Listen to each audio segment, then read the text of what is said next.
Hey guys, welcome to part 1 of the Dancing with the Stars finale recap. Say that fast 10 times. Alright, so it is the final 3. Yes, it has finally come down to Bristol and Mark, Kyle and Lacey, and Jennifer and Derek. Whew, the ballroom was chock full of all types of celebrities. You needed a shoehorn to get one more celebrity in there.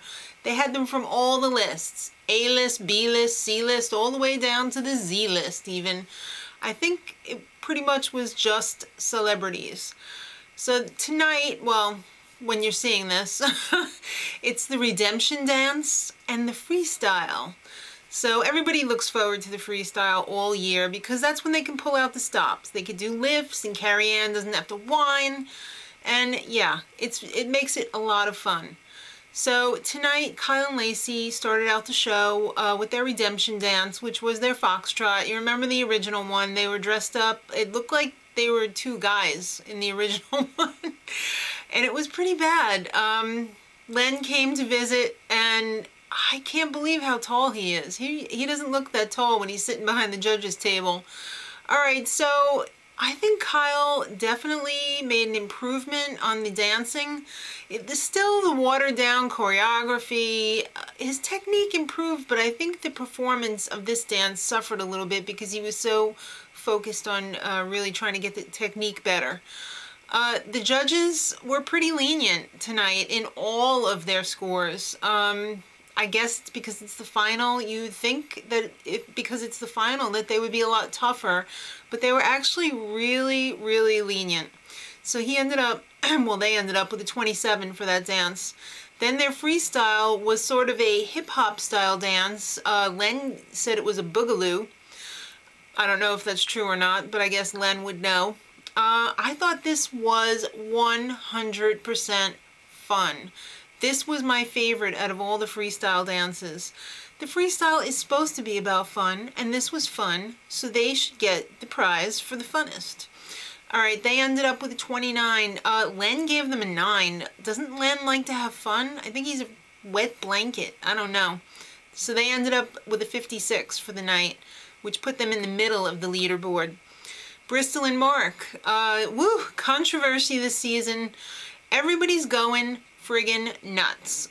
Some guy shot out his TV.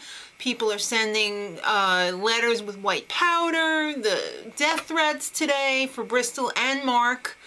People grow up. It is a entertainment dance show.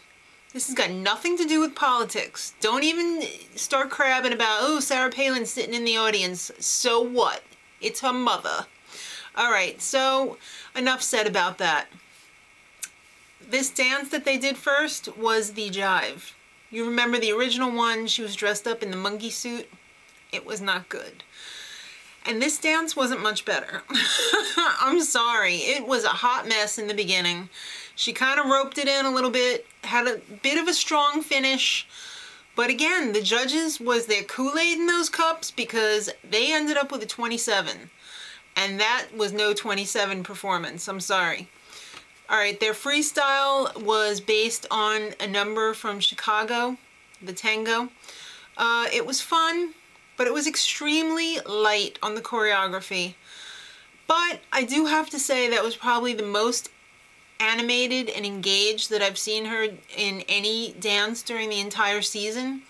So they ended up with a 25 for that one. I actually liked that one better, and they got a lower score than they did on the other dance, which was not that great. So, of course, they ended up at the bottom of the whole group with a 52 for the night.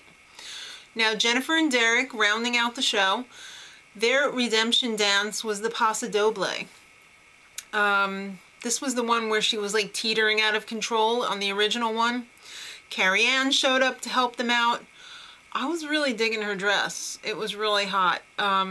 If anybody knows where she got it, let me know. Comments. Alright, so pretty disappointed though with the actual performance. I was expecting so much more out of the 2 of them in terms of choreography.